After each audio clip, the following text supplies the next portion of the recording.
महुआ के बोरिया गांव में कांग्रेस द्वारा संविधान बचाओ जनसंपर्क पदयात्रा आई। महुआ तालुका के बोरिया गांव में आज गुजरात प्रदेश कांग्रेस समिति के महामंत्री दर्शन भाई नायक के नेतृत्व में संविधान बचाओ जनसंपर्क पदयात्रा का आयोजन किया गया। यह पदयात्रा बोरिया, महुड़ी, शंकर तलावड़ी, डुलेशा, महुआ और बीड़ गाँव में निकाली गयी। इस पदयात्रा का मुख्य उद्देश्य संविधान की रक्षा के साथ साथ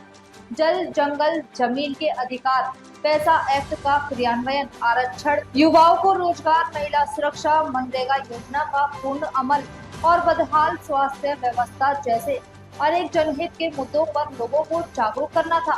कार्यक्रम में पूर्व केंद्रीय मंत्री और विधायक तुषार भाई चौधरी, विधायक अनंत भाई पटेल, यूथ कांग्रेस अध्यक्ष हर्षल चौधरी, सुमूल डेयरी के निदेशक सिद्धार्थ भाई चौधरी सहित कई वरिष्ठ नेता उपस्थित रहे। इस पदयात्रा का आयोजन महुआ तालुका कांग्रेस समिति के अध्यक्ष प्रकाश भाई मेहता और मंत्री सतीश भाई पांडे, दिनेश भाई पटेल, नयन भाई पावागढ़ी, विपुल भाई पटेल, इच्छू भाई पटेल, छोटू भाई पटेल और शिरीष भाई पटेल सहित कांग्रेस कार्यकर्ता द्वारा सुनियोजित तरीके से किया गया। इससे यह यात्रा सफल रही।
શુભારંભ થઈ રહ્યો છે। આ યાત્રા લગભગ 20 દિવસમાં દરેક મહુવા તાલુકાના દરેક ગામે ગામ પ્રવાસ કરશે। આ યાત્રાનો ખાસ ઉદ્દેશ એ જ છે કે જે પ્રકારે સંવિધાન પર ભારતીય જનતા પાર્ટીની સરકાર વારંવાર હુમલા કરી રહી છે અને એના કારણે આદિવાસીઓના હક અને અધિકાર પર મોટું જોખમ ઊભું થયું હોય ત્યારે આદિવાસી સમાજમાં જાગૃતતા આવે અને સાથે સાથે જે પ્રકારનો ભ્રષ્ટાચાર ગુજરાત સરકાર દ્વારા અને મહુવા તાલુકામાં તાલુકા પંચાયત હોય કે જિલ્લા પંચાયત થકી જે ભ્રષ્ટાચાર થઈ રહ્યો છે અને એના કારણે આજે આદિવાસી પીસાઈ રહ્યો છે, એ લોકોને ન્યાય મળે, એ લોકોનો અવાજ સરકાર સુધી પહોંચે, એના માટે આ જનસંપર્ક યાત્રાનું આયોજન કર્યું છે અને આ યાત્રાના મુખ્ય જવાબદારી કન્વીનર તરીકે પ્રકાશભાઈ મહેતાએ સ્વીકારી છે અને તમામ મહુવા તાલુકાના કોંગ્રેસના આગેવાનો આ યાત્રા સફળ બનાવવા માટે તનતોડ મહેનત કરી રહ્યા છે અને જ્યારે જ્યારે અમને પણ સમય મળશે ત્યારે યાત્રામાં અમે ફરી પણ જોડાઈશું। આજે આ પ્રસ્થાનના ભાગરૂપે આજે કોંગ્રેસ સમિતિ આયોજિત સંવિધાન બચાવો જનસંપર્ક પદયાત્રાની આજથી શરૂઆત બોરિયા ગામથી કરવામાં આવી છે। મહુવા તાલુકાના દરેક ગામોમાં આ પદયાત્રા જશે અને લોકોને જાગૃત કરશે સંવિધાન વિશે, સંવિધાનનું અત્યારે કઈ રીતે ખૂન થઈ રહ્યું છે, અત્યારે આદિવાસી સમાજ અન્ય કચડાયેલા વર્ગે કેવી રીતે પીસાવું પડે છે, મહુવા તાલુકા પંચાયતમાં કઈ રીતના ભ્રષ્ટાચારો ચાલે છે અને કઈ રીતે અધિકારીનું આપખુદી રાજ ચાલે છે, એના માટે ખાસ પત્રિકાઓનું વિતરણ પણ કરવામાં આવશે અને આ